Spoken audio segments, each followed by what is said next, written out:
because this is not the type of turning that after you work 4, 5, 6 hours on something and you see a crack or something like that, you get real upset about it. Because you're looking to turn something in 5 minutes or less, and you're looking to sell it for $5, it's a really different mindset. So we'll talk about that a little bit. In the write-up, ask me, anybody brought any ratty wood or rat wood, what I call it, the type of wood you throw into the trash before you even think about turning it.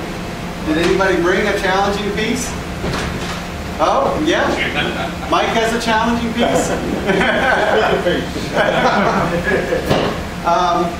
This is the type of thing I'm talking about. As you can see, I'll pass some of these around.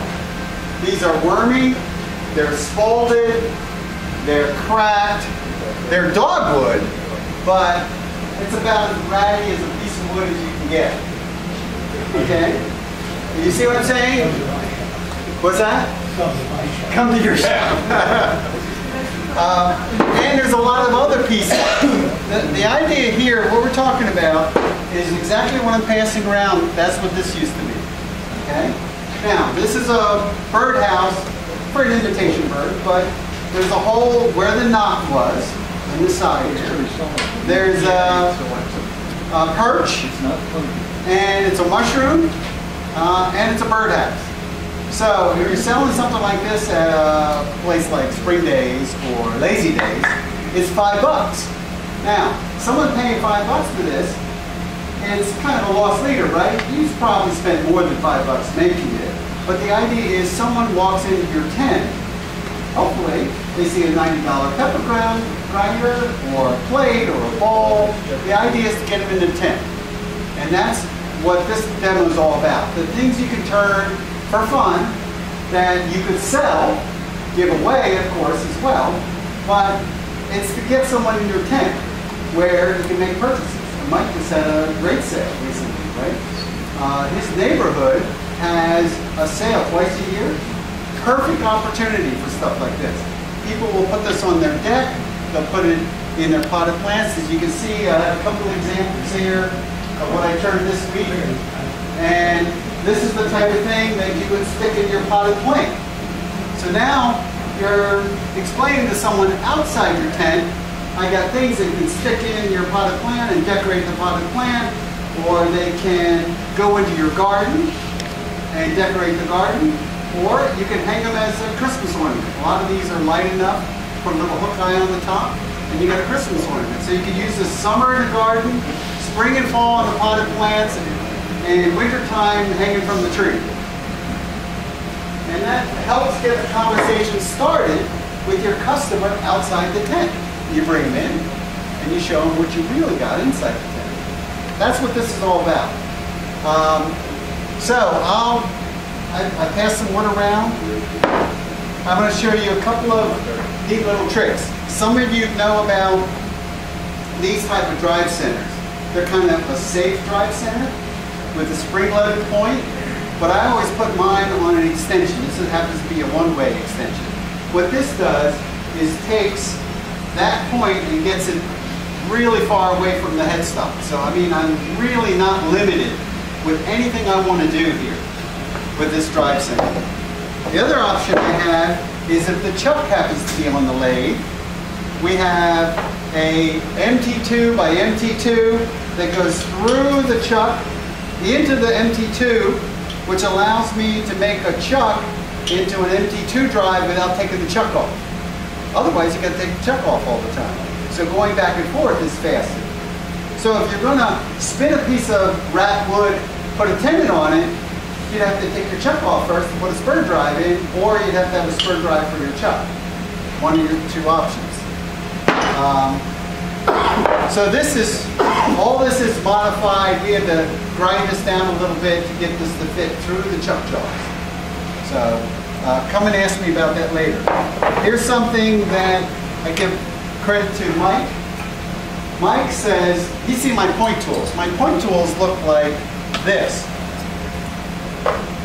6-sided aluminum, two sizes of point tools. The idea being a point tool has 3 sides to grind the point tool, or 2 sides to grind the skew of either side. So with one handle and 2 pieces of steel, I have 4 tools. So whenever I go portable, I go like this. Then Mike came up with this idea. This is a 3/8 inch, find it at a garage sale, Allen wrench. Notice that Allen wrench is 6-sided. So you just drop it down onto your grinder and you can grind 3 precise flats because you have a guide. So this is a built-in tool and guide in one. And this is even lighter than this. The only difference is this is a skew if I want to skew this way. And I have 2 sizes, small point tool, large point tool. Really neat stuff. This will help you make a birdhouse because you can grab this, you can add a line, a little bit from mica, make that line black, color it in, whatever you need with a tool like this. The other thing is to remove the point from your drive center, or sorry, from the tail.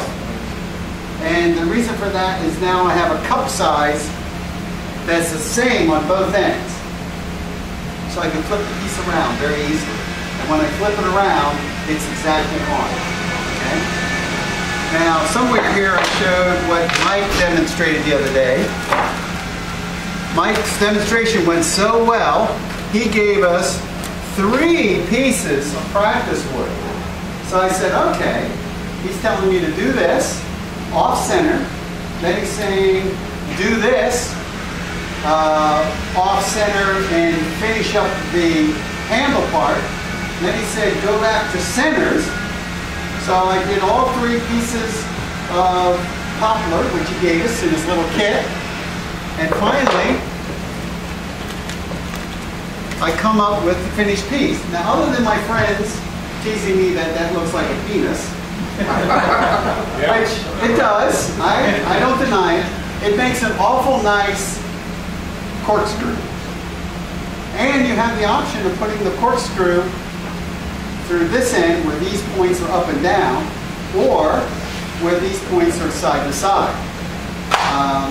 It's a great project. You should all change it. If Mike ever has another breakout session, I highly recommend it. He was very well prepared for us, and we had a great time. This is what I would consider a project that takes more time and energy than a $5 project. Right? So, did everybody see the stuff up on the table? Did you have a chance to see the stuff on the table? All right, I'll just pick out a few. The other part of this demo is about creativity. Some of that creativity with things like birdhouses can be sized. Now I have a birdhouse I did for the Arboretum last Saturday. The log was 200 pounds. The finished log was about this high. It was a big mushroom.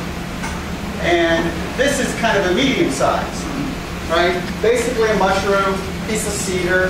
This is Rudy. Where's Rudy? Your cedar, yeah. Birdhouse, 1¼ inch drill. This happens to be a piece of chopstick.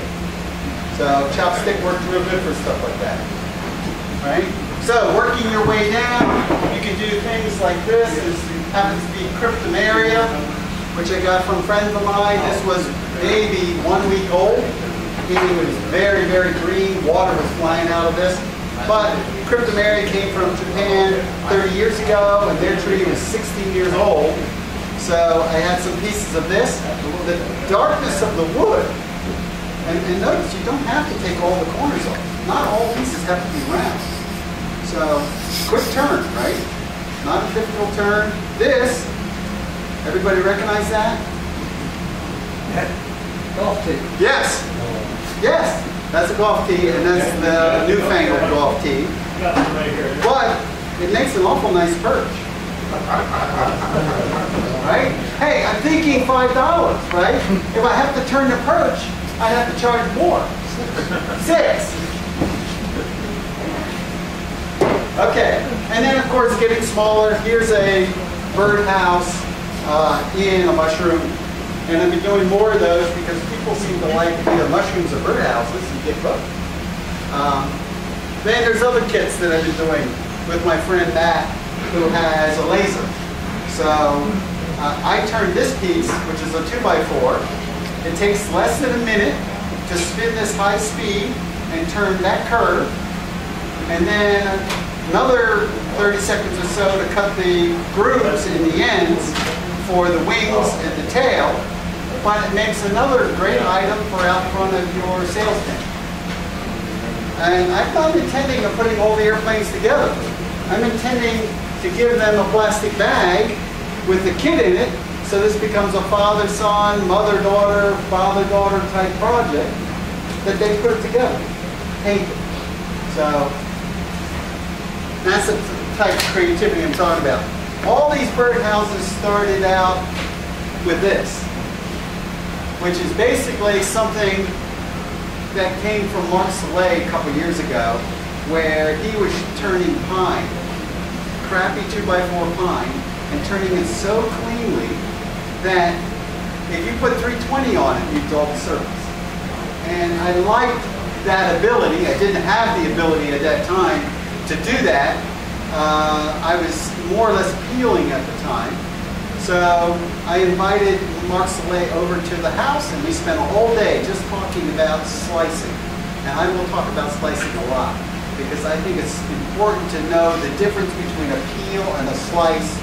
And even demonstrators like Jimmy, when he shows a bead and he watches DVDs, he peels the top of the bead, which is the most dangerous part.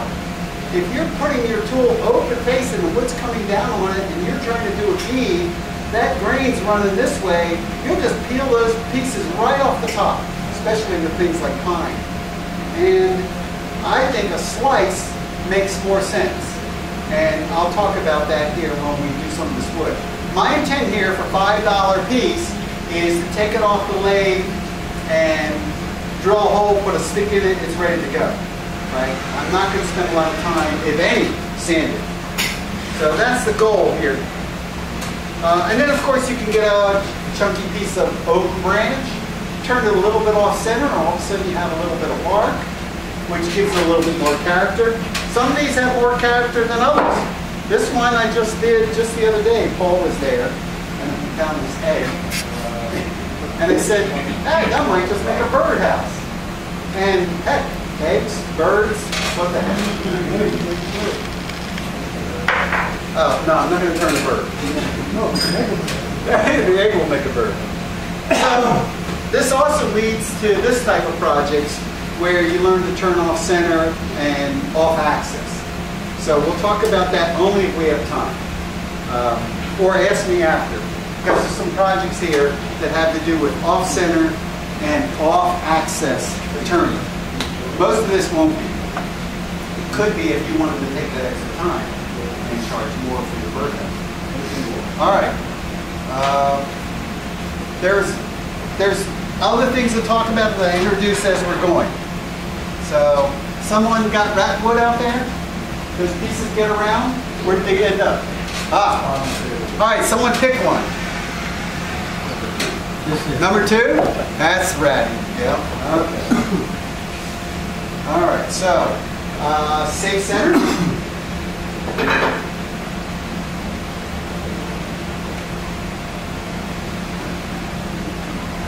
I shouldn't be reversing it, but I may not darn have to tighten these set screws in.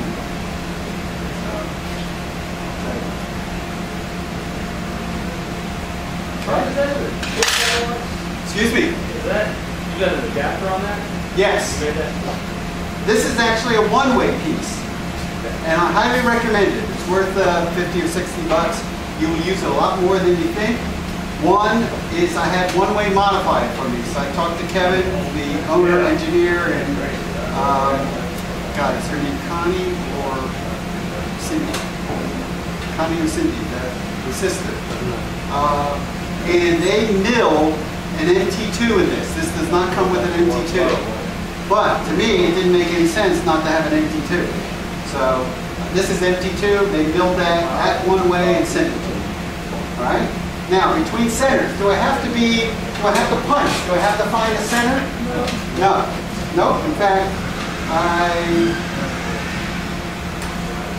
don't need to do any of that.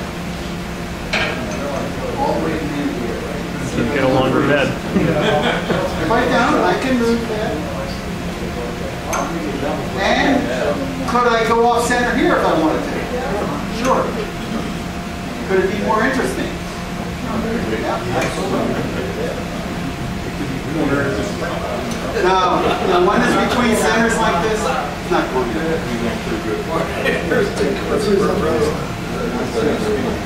Did I fling something at you? Unless the tool rest gets out of it. Yeah. Now this lathe, the potentiometer is bad on this lathe, so I'm going to be very careful when I turn it on.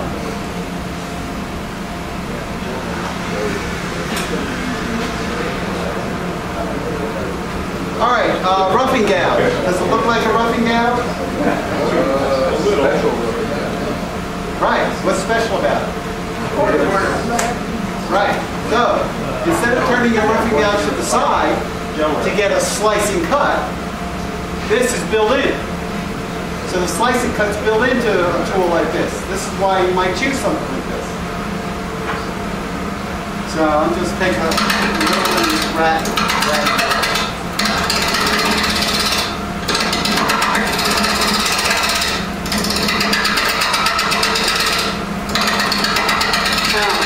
Be a little bit careful when all these ends and points and jump happen right in the beginning.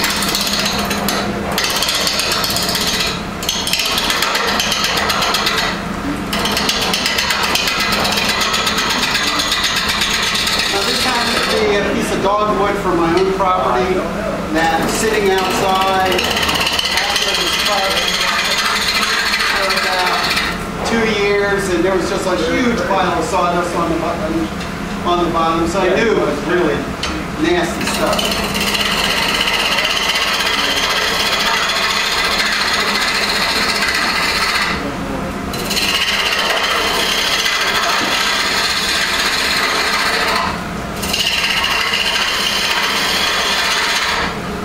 Now, you want to take a look and see where you're making the transition, because there's bark here and other interesting things you might want to leave, like that little knob right there. That might be the place where I want to end up.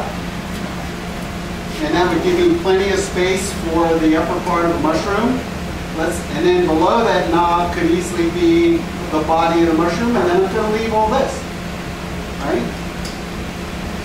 Everybody get a picture of it? It's still vibrating quite a bit.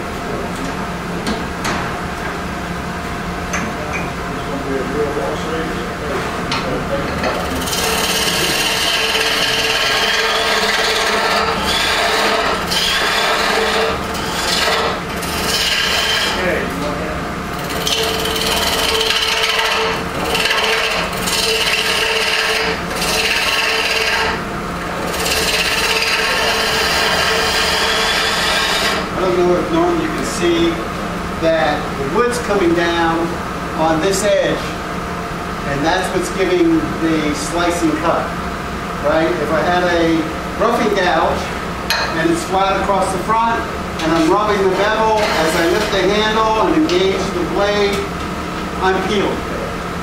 And peeling is never going to give you as good a cut as a slice. And that's the challenge. Every cut, learn how to slice. And that's where the challenge is. Not every cut is easy to slice. Some are more easy than others.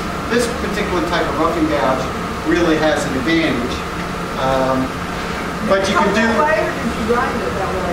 No, this is out of the box. It's Sorby sells this not too often in this country, but in England you can find it. They sell this as a spindle gouge.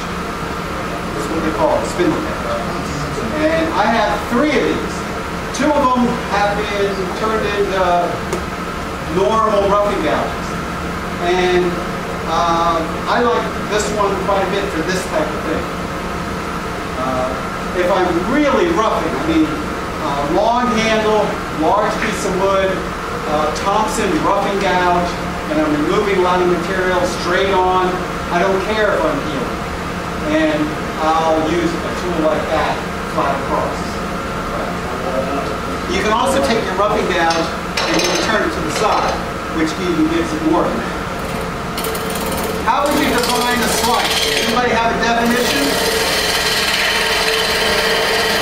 45 degrees. Define what a slice is. 45 degrees. Or more. 45 degrees or more. So if your blade isn't approaching the wood at 45 degrees or more, it's not technically a slice. So you want to be slicing the wood. Now I would be turning this at maximum speed for my blade. And I need to change glasses here.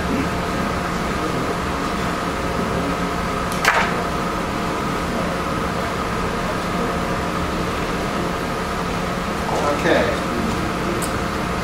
Now, I want a good cut on the other side of this knob, right? So I still can go a little bit further here, another quarter of an inch or so. But right here, I want a good cut. If I just start to peel in there, I'm going to not get a good cut, especially in things like pine. So, there's a couple different ways to do that. One is a parting tool. The other way is to just go in with your spindle gouge. Both work good. The spindle gouge will take a little bit more time. Will the parting tool give you the same quality of cut? No possible way. What it will do is be very quick, and I can actually go in underneath the lip of the mushroom very, very quickly. And I don't go more than halfway with this. I'm just trying to sever the material underneath this knob, and then later I'll come back with the spindle gouge and do a cleanup of that, right? So, you see the knob there? I'm just going to go in with the parting tool. Let's see the angle. Now, why do you go in straight? Why do you go in straight to start out with? Clearance? No, it's really when you're trying to prevent the fibers from lifting. If I'm doing a peel, that outer fiber is going to lift up, and you'll have all those little frayed ends. Okay? So I'm going in straight. Now once I'm in, then I'll rise that a little bit. This is a pretty lightweight.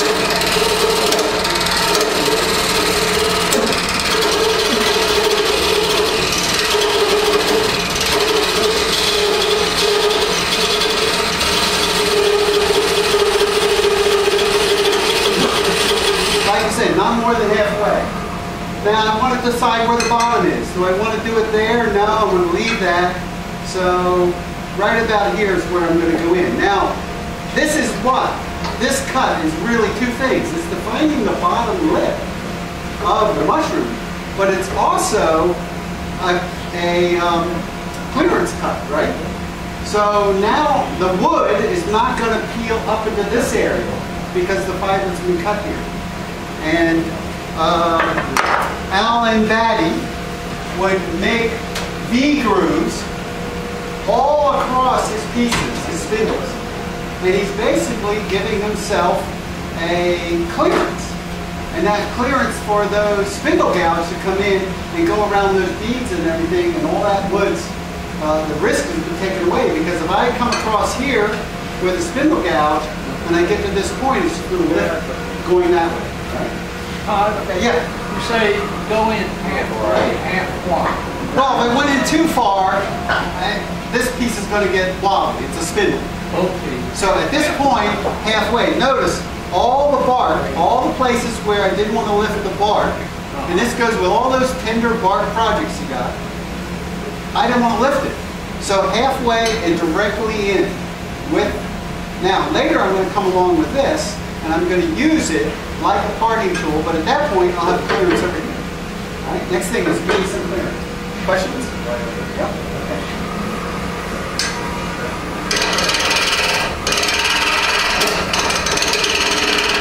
Now all these are going to be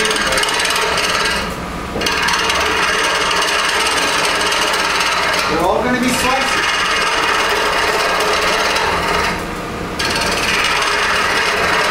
See how I can get in this area right here without that edge yet.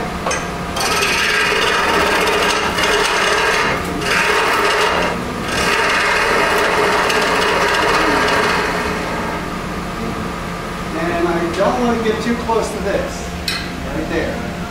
So I can go about where I'm at, right there. Because if that comes around and hits this on the side, it's going to hurt.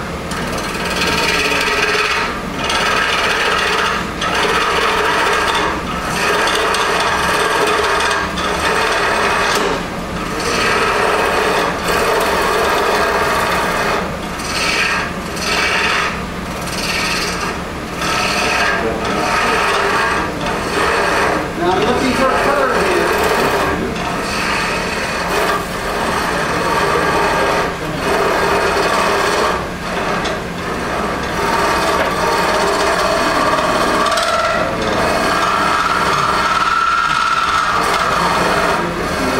Now on a $5 mushroom, does it make sense that if there's a little bit of tool marks, you can leave them, right?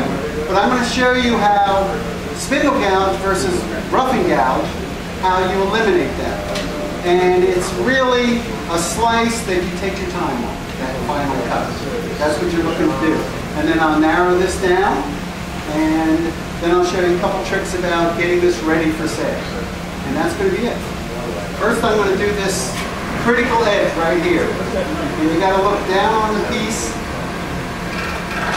right there.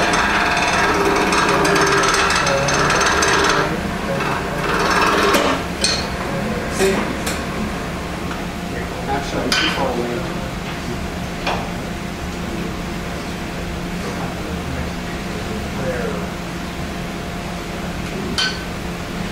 There's no wood on most of this around here. So if you push,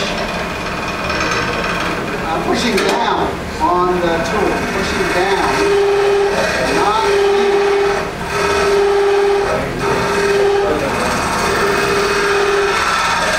that's the down part. Now it's going to be clean enough for this project. Now I'll go to the slice again. Notice how I raise that edge. I'm almost vertical. I'm also pushing down, not in. See where I'm on the wood? I'm above.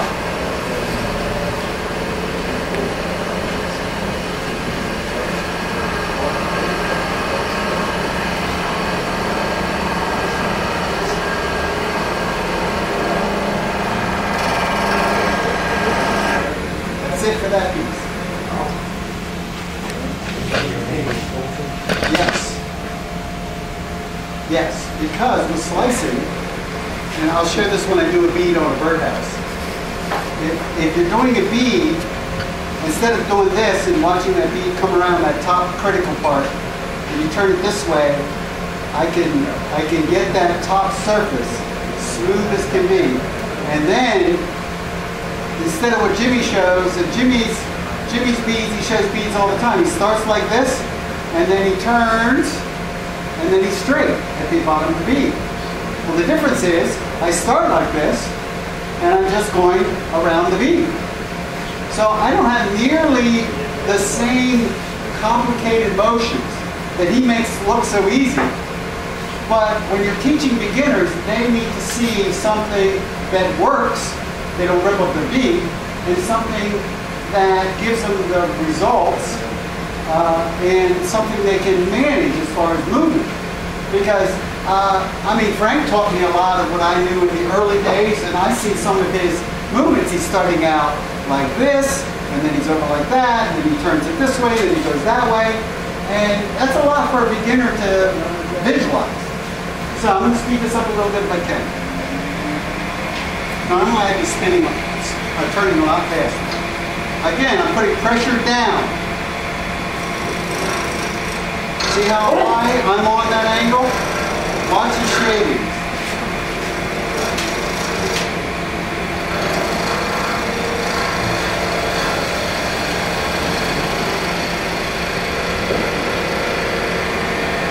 All I'm doing is cleaning up the roughing gouge.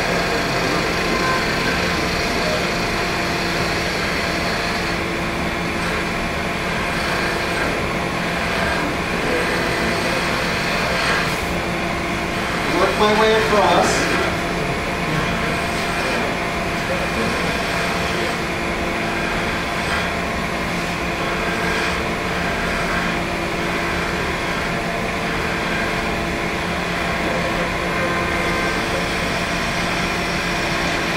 Now, at a certain point, I'm going to want to do the top of the mushroom, right?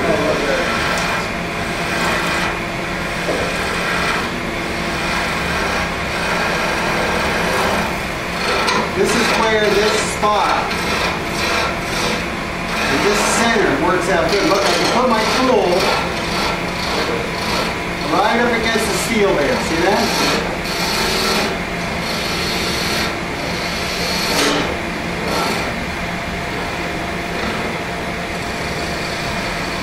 Here's that slice.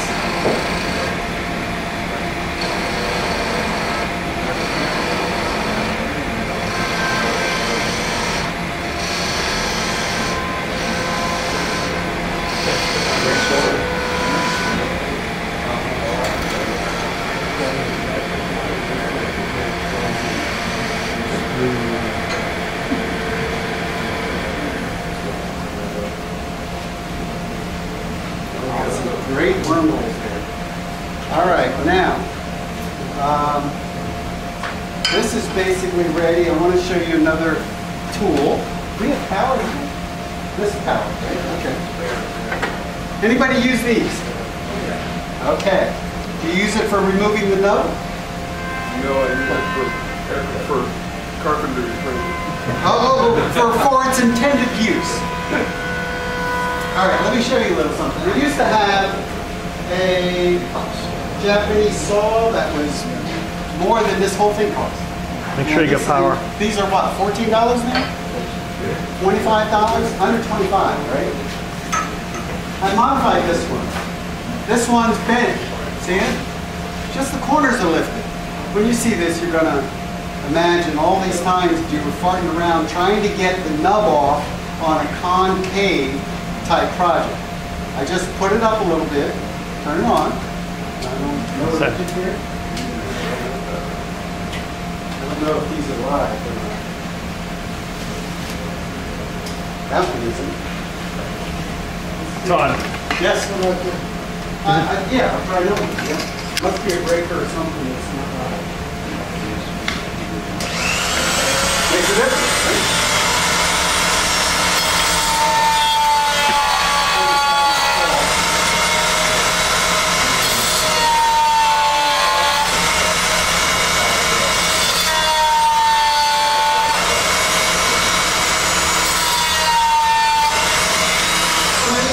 In one stroke, especially these mushrooms, but I did it on 4 so you can see it when I pass it around.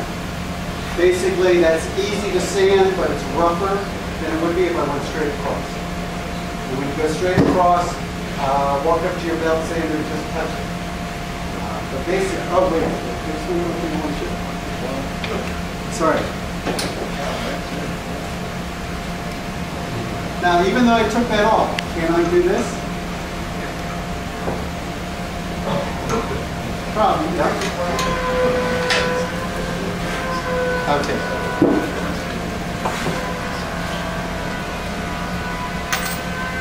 You'd have to mess with this quite a bit to make that ready. Since it's ratty wood, right?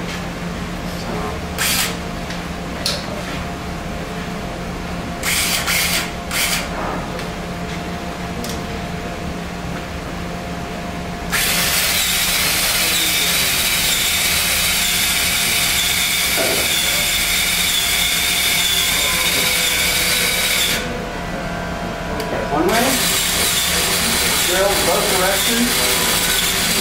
Now I can't do it in here, can I? Normally, yes. Like something like this, no problem. But that, those knobs are just a little bit too much with the lathe running. So what would I do? Run it faster. What's that? Run it faster. Run it fast, yeah. Yeah, that would hurt. What? Is the objective just to knock off all the loose stuff? Just the loose stuff. Yeah, it's crappy wood. Just loose stuff. You'll see when I pass it around.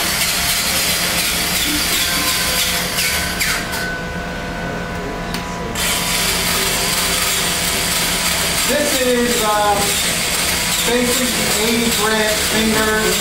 When I do things, like you got a lot of loose stuff. Here's this bark here, pretty loose. I'm gonna leave it.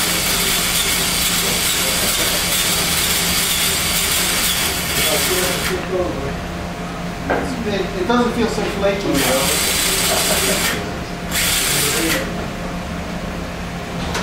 Where did you get your sand in here? This, Yeah. $5, Harbor Freight. Harbor Freight. 80 grit fingers. They sell 80, 120, 240, at least 3 grits.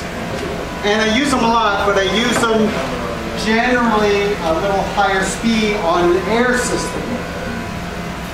When I'm turning a large platter with, 80 or 90 grooves in it from a sorbet tool or something like that, and I want to clean them all out at once, I get it spinning on the lathe, come up with the air tool, high speed, I can clean out all that very, very quickly and make it look relatively smooth. Now, finishing, let's talk about that in a second. Assuming I sanded that, which I could do. Show this little trick. Yep.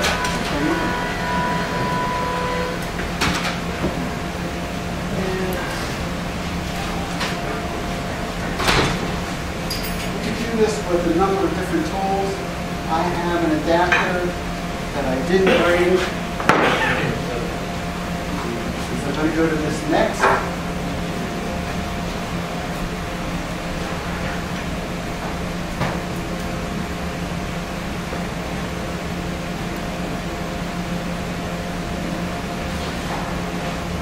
Show you how this works. Check the. I didn't bring ones. I thought there'd be one here. Is there one in here? What's that? The chipping. Yeah, how do you here? In the box. Should be in the box. Oh, the box. Ah, that makes sense. Yep. Should be, right?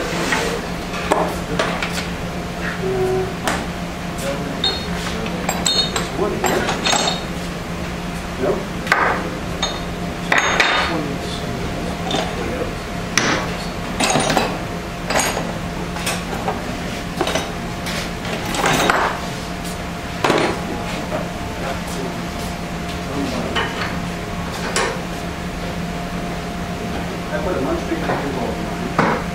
This is a bowl. Everybody recognize it? 5/8 by 11. What are all these things that go in a grinder? There's hundreds of them out there, all different kinds.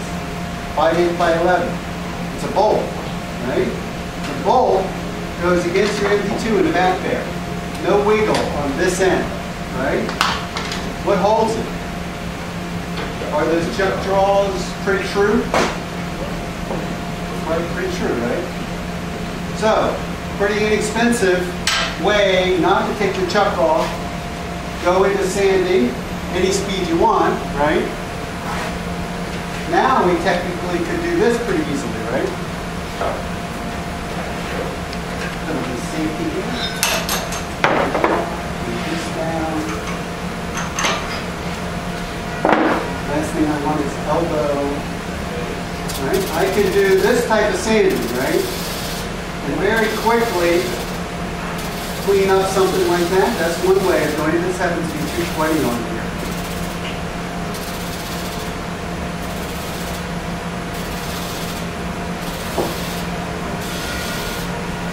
Now this will go with all kinds of projects that you want to leave the tailstock in place. When I show you a top, I don't have a tailstock, right?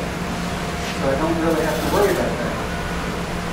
You see, that's at least as good a finish as what I got with the tool here. Okay, next step would be Ziploc bag.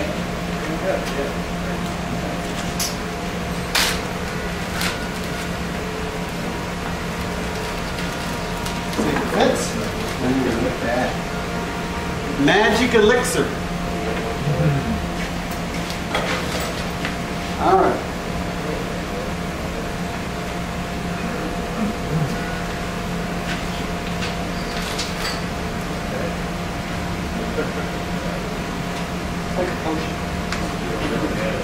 Anybody feel like witches? Ziploc bag. Why? I don't have a tissue. I don't have a towel. I don't have a rag. I don't have anything to get messed up on. Right? There's a little bit of air in here. Right? I get the end grain. Right? All getting this end down here. How expensive are these bags? Very expensive. Dime? Buy them at BJ's, pack of 4, 60 times 4, right? Now that's dogwood, right? Now what we're getting is something that looks like that. I'll pass it over. That's been dipped for less than a minute, just like this, right? Now, what do I do at home? I'll take this and I'll let this drip. So I'll find a way that I can hold this above, even in the bag. You can sit that there an hour. Why? It's not going to dry on you. You don't have to wipe it off right away. It's not going to dry on you, right? Would you normally put a little more oil than what you had there in that bag? It looked like you put very little oil in there. I only put that little bottle, yeah, but I can do... Because you're traveling, or did you put more like a cup? Yeah, I could have a lot more if I wanted to. For instance, I had 50 tops in a bag like this. If you all let them drain. Good question, Mark. Right? Did you say what kind of oil that is? You want to know what the magic potion is? Yeah. Well, it's not Danish oil. Any other guesses? Other than Mike. Seal cell. Oh, that's a good one. Seal cell's a good one. That would work, right? It's not linseed oil, no. Watco Danish oil. Tongue oil is right. Walnut Oil oil is one piece. Walnut oil, no. Tongue oil. Danish oil. Yes, thinner. What do you use with tongue oil and polyurethane? Low odor mineral spirits, right? This is not going to smell too bad. Now, if I want something really quick, I'll use what Mike and I use is a combination of shellac, BLO, boiled linseed oil, and alcohol. Works really good if you want to finish that you're going to put on the lathe and 5 minutes later it's done. This is different though. This will soak in and it can get darker if you want to leave it in there. I've left things in a couple days because it's not going to come out all, you know, it's not going to come out all dry and skinny because it's in essence, a vacuum bag. Right? Is that 50-50? No, it's 1/3, 1/3, 1/3. Yeah. It's basically what Frank makes at his shop, which is, I call it Frank's finish. I don't think, what's that? It's basically Danish oil, yeah. The 1/3, I don't know what Danish oil and what brand, what mix it is, but it's polyurethane, tongue oil, and mineral spirits. I'll let Mike tell you about his finish sometime. I really like Mike's if I'm finishing something. Now I can pass this around. So someone grab a paper towel from the bathroom and we'll pass it around with a paper towel. Because it's not, this takes longer to dry. And you're passing the other one around, right? That was done 3 hours ago. So it doesn't take long. But I'm going to pass this around and you can see that. Now, what would I do? I'm almost done, right? What would I do to it? I drill a hole somewhere. Now, where's the neat place to drill a hole? I can drill a hole right in a knot hole, or in this flat face, or up here, or where I turned it. As you can see, the examples, wherever you want, right? Wherever you think it might be cute for the, yeah.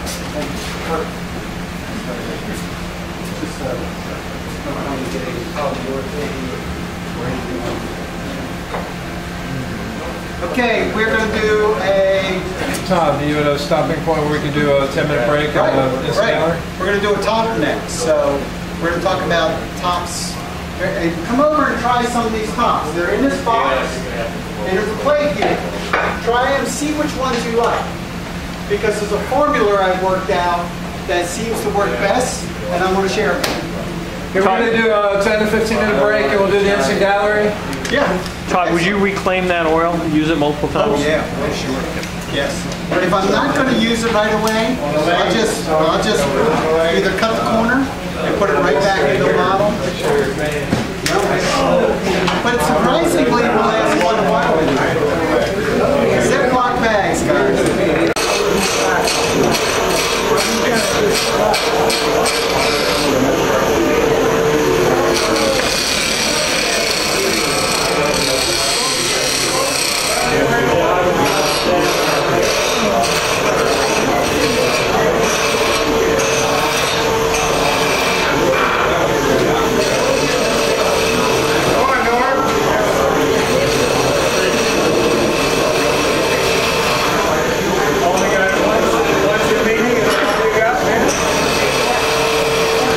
I'm a born and bred masshole, so I gotta keep it under control.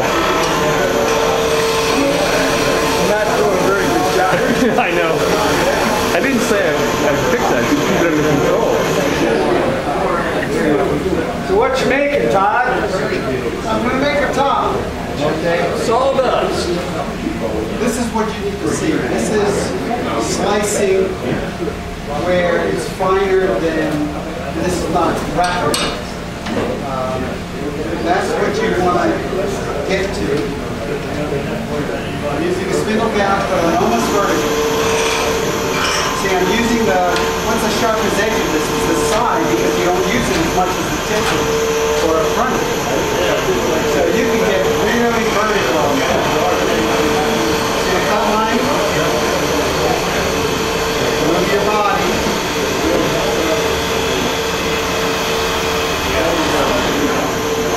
And now, we got that smooth, that's the brim on the top, right?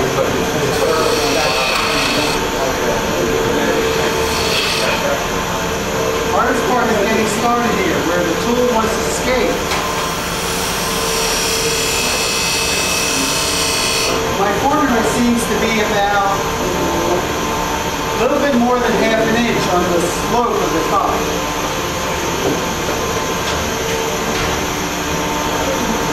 We'll talk about the measurement from here to there. A little bit more than half an inch. Somewhere between a half and 5/8. 1 3/4 to 2 1/2. Pretty flexible. But that ratio, because when the top's spinning, if it's too wide, it's going to rub. If it's too long, it's going to be too high. If it's too short, it's going to rub. So the ratio has to be right. My left hand. Alright, so I have, in essence, a safety line now. So now I can be a little bit more aggressive.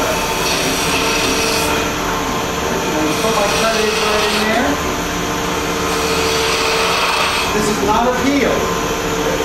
Right now, I want to get away from the center. So I'm going to put another safety.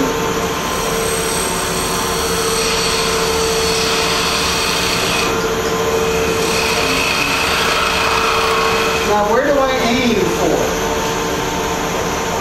I'm aiming for the center, right? Alright. So, that's about the right spacing. And I have a little dot where I put the tailstock, sorry, not the tailstock point, but the clicker. Putting a point, which I shouldn't have done, because I really didn't need to.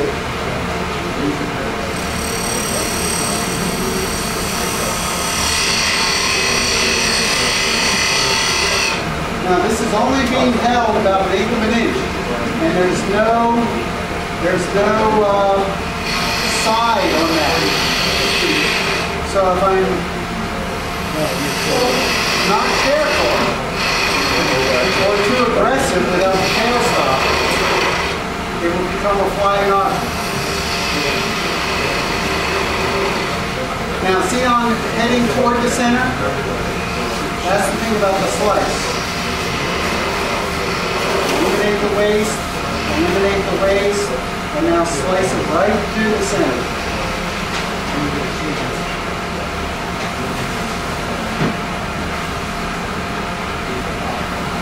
Smooth. Alright, now a little trick. I'm going to use a Wagner tool. So So to demonstrate that, I'm going to do a little trick that I learned, and that is put a little stop groove to prevent the tool from going over. And that's going to be, I can use a point tool, a lot of different things, but right about here.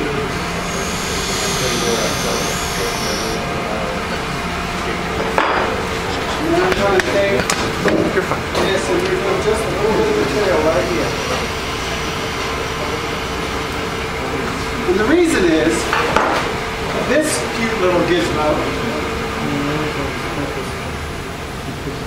will put a nice fancy design on that surface, but not if you let it wander wherever it wants to go. And that's what that little, see that little edge here? That's what's holding it. So, put it right there. All I'm doing is pushing.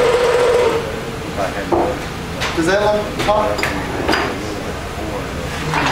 Not tight, right?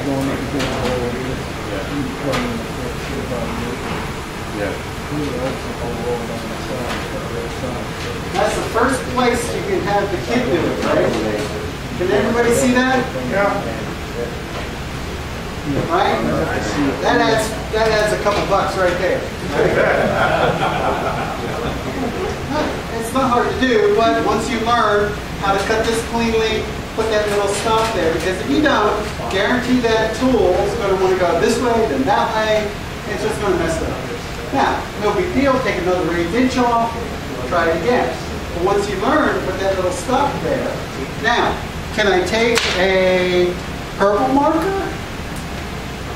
Can I add another 50 cents by putting something there or putting something there? Yeah, right? Could I take and slow it down and put my purple here and just go like that? Can the camera pick that up? Yeah. Right? Can I do that pretty easily? Right? Then the pretty color, yellows, good, same thing, same speed.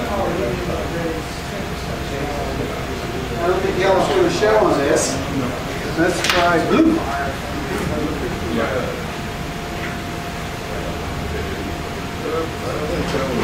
You don't like that as much, right? All right. I agree.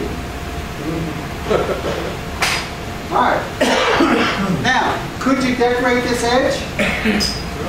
Yep. Now it's probably not the right time to do it. A lot of people might take this out, turn it around, try to do the handle. You're going to have a drunken top when you do that. 8 out of 10 times.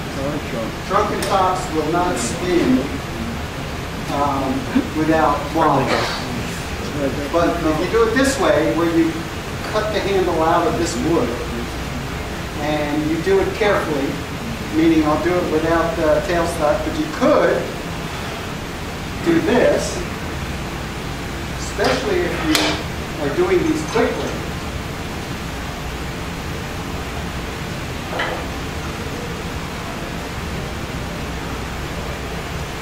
How much safer does that make it?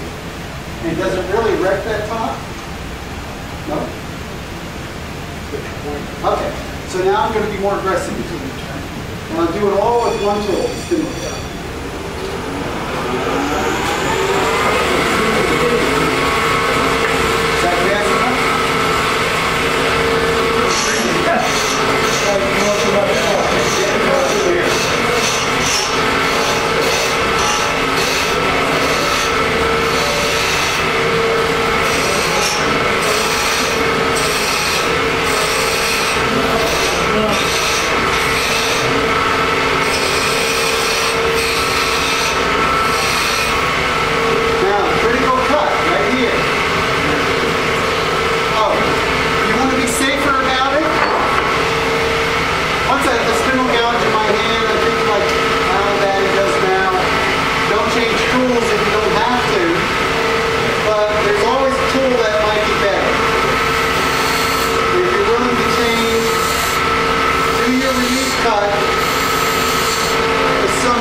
roughing gouge at this point? Why? What danger would be with a roughing gouge in here? Yeah, it's going to catch either going uphill here or going uphill here and turn this into trash pretty quick, right?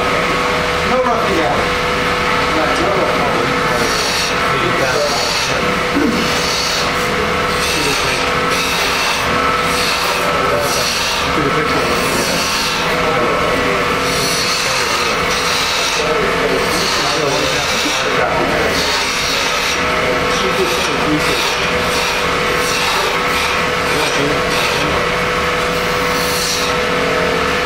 Well, where am I heading?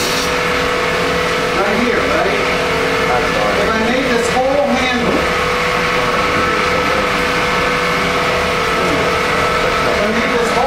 thin right now, could I really do this surface properly? No. Right, exactly. Okay. Could I leave it tapered? Yeah. And I don't have enough light to really. I can leave that tapered. Still have waste to remove, right?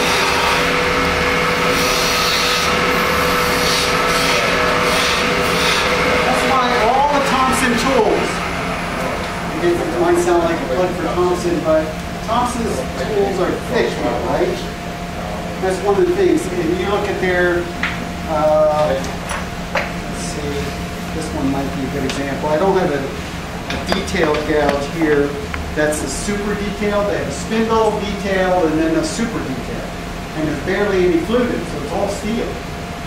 The thing is, you got to relieve all the metal. You want all this metal thick up to this point, and then you want the heck out of it.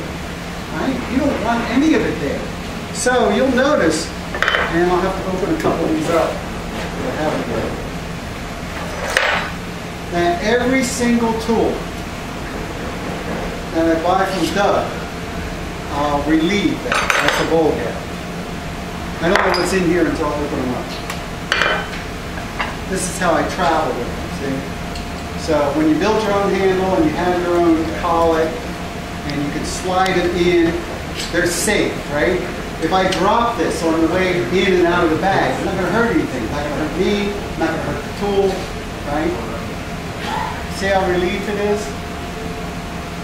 Now, with a jig, in the typical jig, I use a minimum of 3 bevels.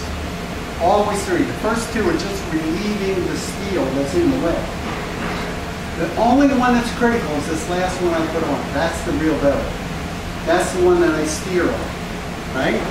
So if you're steering, that's what you're doing, right? I'm going to use the right marker here. And I'm going to draw it big.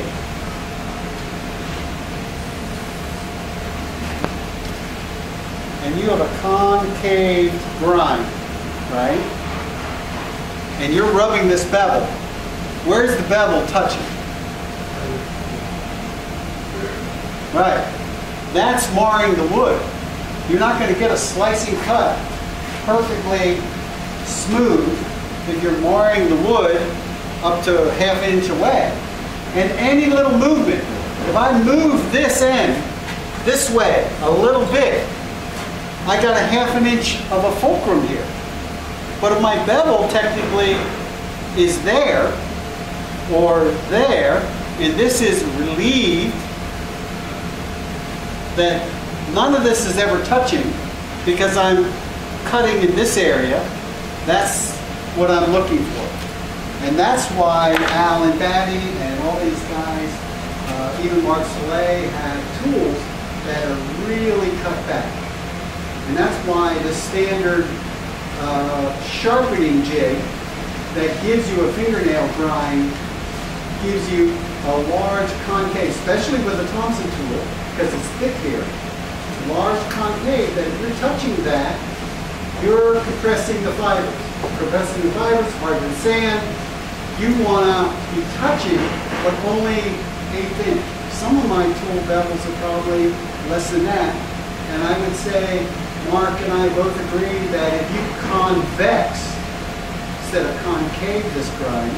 And that's where that sanding jig that I showed, you can sit here and you can convex that entire roughing, and you can do it at up to 400 grits, so that's polished. You can do things like, and you almost have to see Mark do it, to see him do things like ebony, where you do these little beads that, you know, in 30 seconds you can have that bead track there because you're using a tool that's polished. So as you're turning these grooves and beads, it's polishing the wood behind where you're going. Maybe I'll show you on one piece at the end how you do something like that. The little Christmas trees and things like that. And you're going uphill, believe it or not. So, okay, you see this is smooth and this is clean back here. Now, could this be a good time to decorate that? Yes, I'm going to go a little bit further though, because now I can put a big swirl on it, like I did on the center there, across the whole backside, so when the kid spins it, he's got himself a swirl. Spindle guide, same tool. What's that? A headache. Now, this is all clearance over here, right? That's all this is. Can I touch this? Can I touch that? Sure.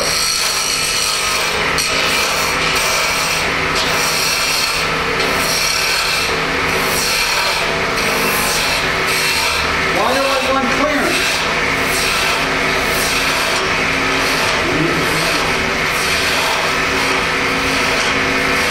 That's about all I want to go right now until I'm finishing here.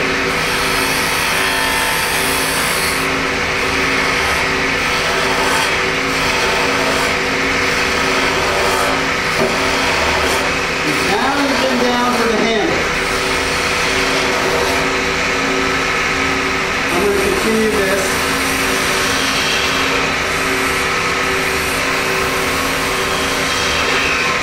I can leave a little bead there if I want. Now I'm trying to decorate. If you're going to decorate.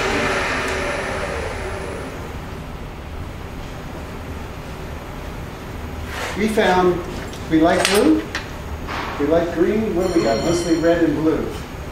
Let's see if it works.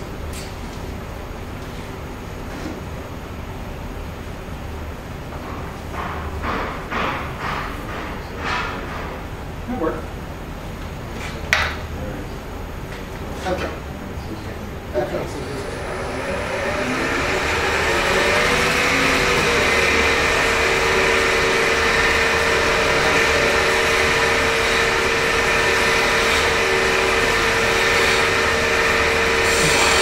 Now's the only time I start to remove this wood. Notice the slice across there.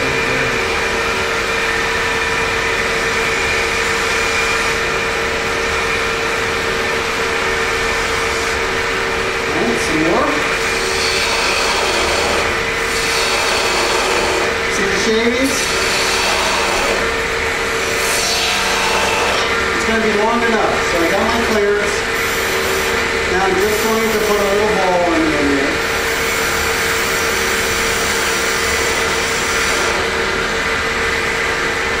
Not my first top, right? They say, what's it?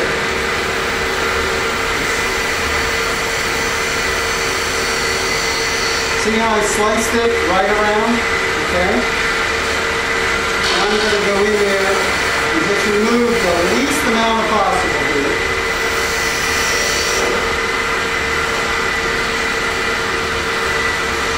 It's pretty small now.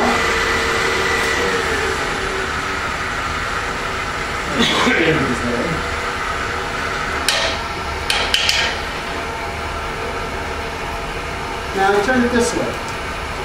Why? Because I'm a natural cocktail, right?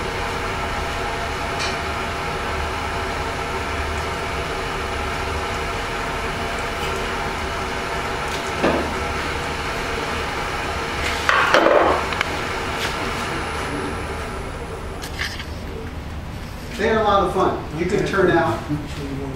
Oh, I don't know. Sure. Not bad for people. If you have a long enough piece, I just start the second top. Look at this. Isn't that close to the beginning of the second top?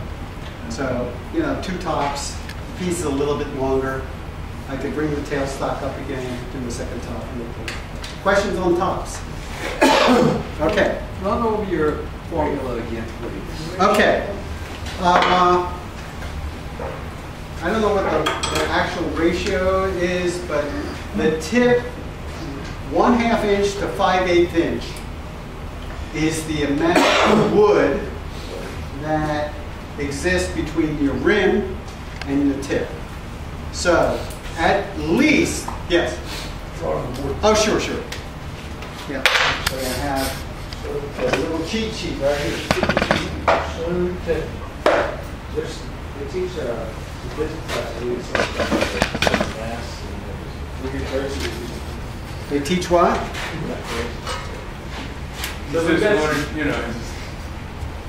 Here's the three numbers.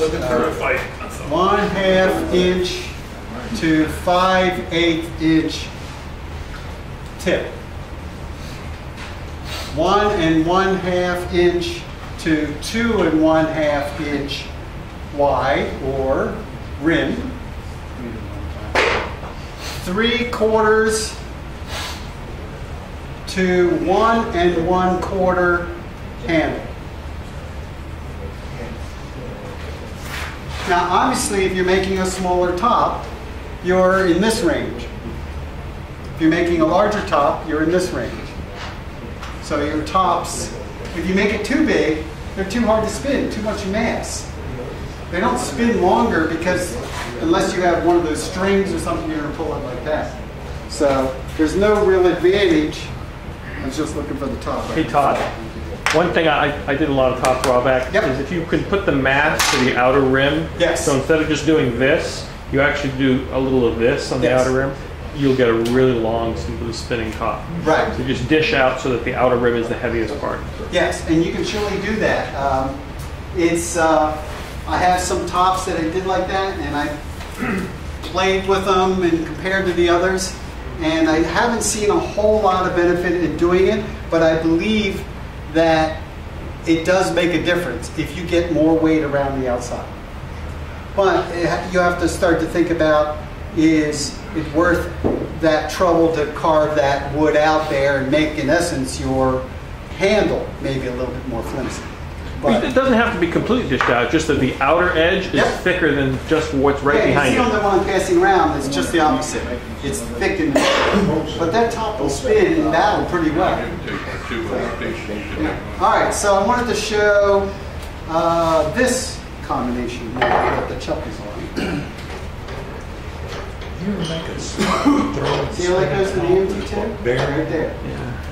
With a fan. So it's so much faster to take this, rather than take this off, put your drive center in that, that's an MT2 to MT2, that's been modified into there, and then I simply close the chuck jaws down on top of it, right? Very similar to this I did with the bowl, right? So I can put my 5/8 by 11 thread and any accessory right on the front here too. I would recommend getting one of these and having it available for this type of thing, especially if you're going now from putting a tenon on something to wanting to put it right in this chuck. Right? That works. The neat thing about it, it works everywhere. Now, here's another thing you can do. All those pieces of wood that you left in the chuck, flatten them off before you throw them out. Don't throw them out, throw them in a pail. Make these, in essence, glue waste blocks. Now, I make the waste block in such a way that I can grab it with the 3 jaws or the 2 jaws. And I can use either side as a waste block. So, here I got a supporting rim on both sides. This was a piece of waste wood that rather than throw it in the trash, all I did was flatten, actually I concaved it just slightly. And then this is the super glue. Super glue is a lot more expensive than hot glue. So as I'm making the block, I'm plugging the hot glue gun in. By the time I flatten these surfaces, I can grab another piece of waste wood out, little blob of glue, and make these up. Now if you have 10, 12 of these sitting around the shop, and it comes time to do some birdhouses, or some mushrooms, or even some tops, these are all ready to go right in your chuck. You're not wasting any wood, so you can get 2 tops out of this versus 1, or 2 birdhouses out of it, right? So anybody have a question what this is all about? You see how it's both sizes, okay? Now I do want to show you something else, and that is how I do these things. Throw these out here. This is what I start with, Mike. You know what it is. All right, one in the back there. Okay. Now, what those are blocks of wood similar to a cigarette pack that Artomac has these cigarette machines that he reconditions and puts them all over the country. And him and I came up with a way to do wood turning and put it into the cigarette machine. Cigarette machines, people put $5 in it. Every time someone puts $5 in the cigarette machine, they get a piece of art. Oh, my name's on front. And the piece of art comes out, and it's lasered in the back of it. Is what's lasered in is my contact information. Someone want to buy something from a wood turner in North